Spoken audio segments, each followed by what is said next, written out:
Emergency service dispatchers, what is the scariest call you have ever gotten?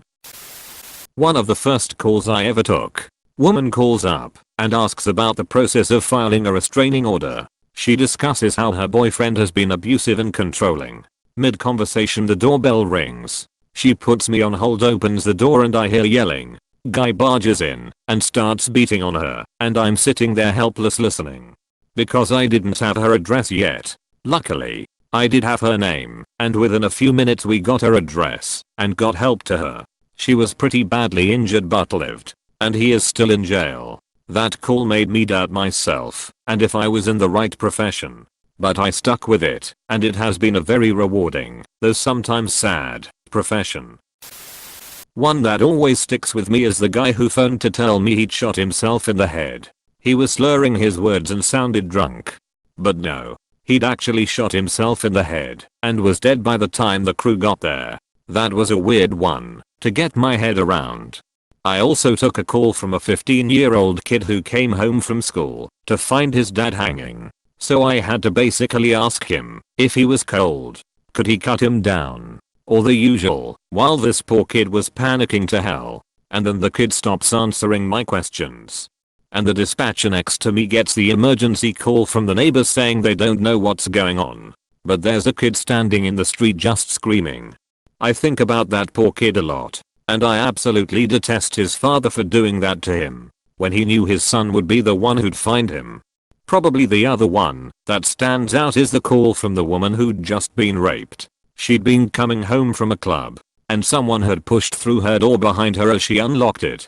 When he left, she called me. I still remember the way she screamed when she heard knocking on her door again. And I had to yell at her to try to make her understand it was the police and not the guy coming back. I didn't sleep well after that night shift at all. Caller, muffled voice.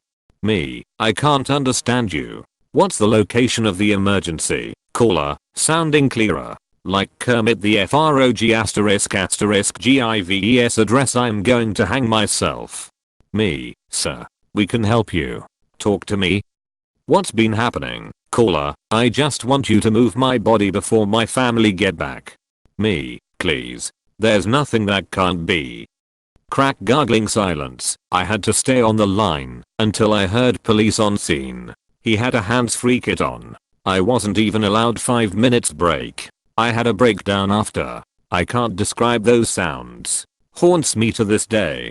I cannot describe the feeling of being so intimately involved in the moment of such a traumatic death. He gave his pain to me. I'm an emergency helicopter dispatcher, so I get calls from EMS in rural areas. First question I always ask is, what is the closest city to the scene? I swear 80% of these people do not know how to pronounce it correctly, and 50% of them do not know how to spell it. One time this guy cut his dick off on bath salts. When he came to, he realized what he did and called us directly. I work for a sheriff's office and a good friend of mine was a dispatcher.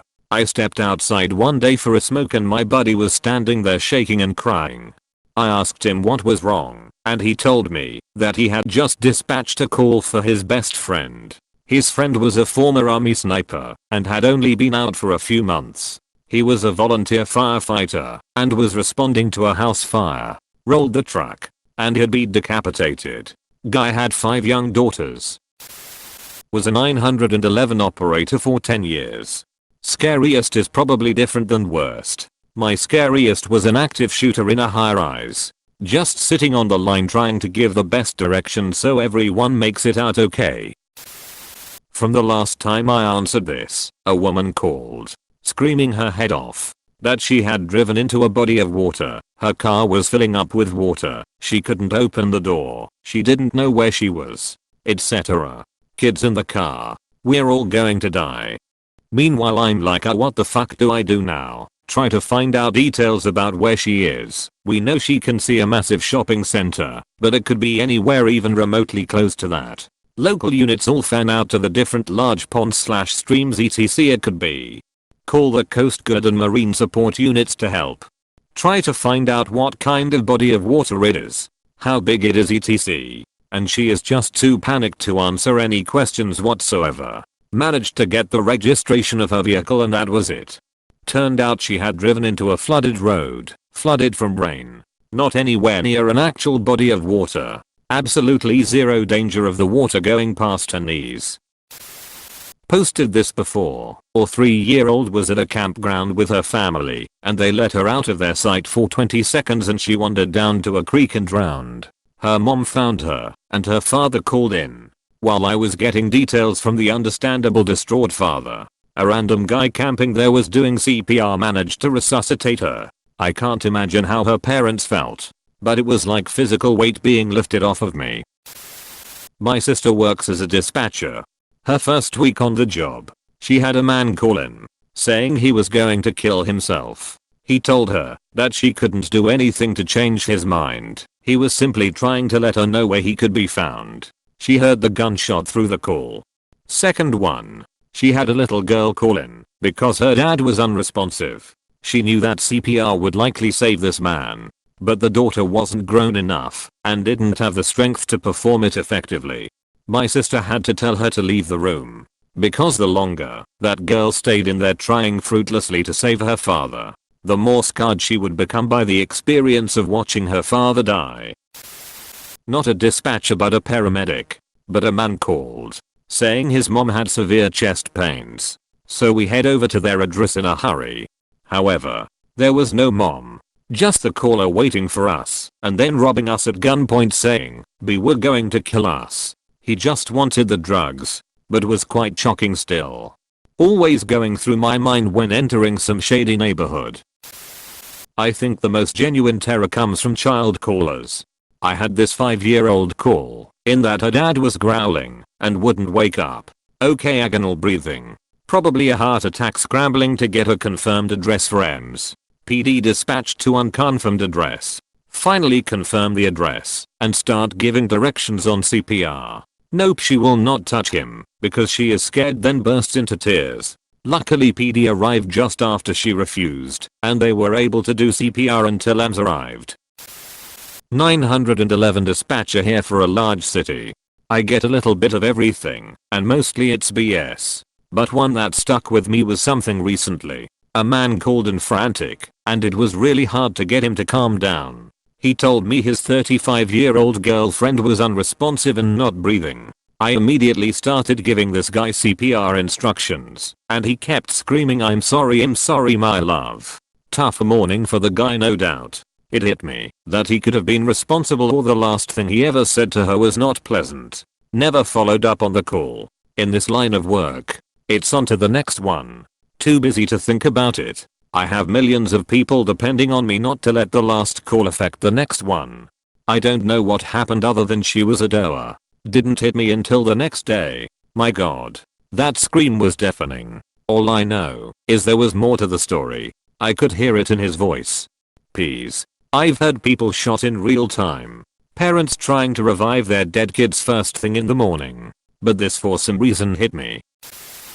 Not a dispatcher but one told me that one time he got a call from a 19-year-old girl. It was late and she was new to driving in the US.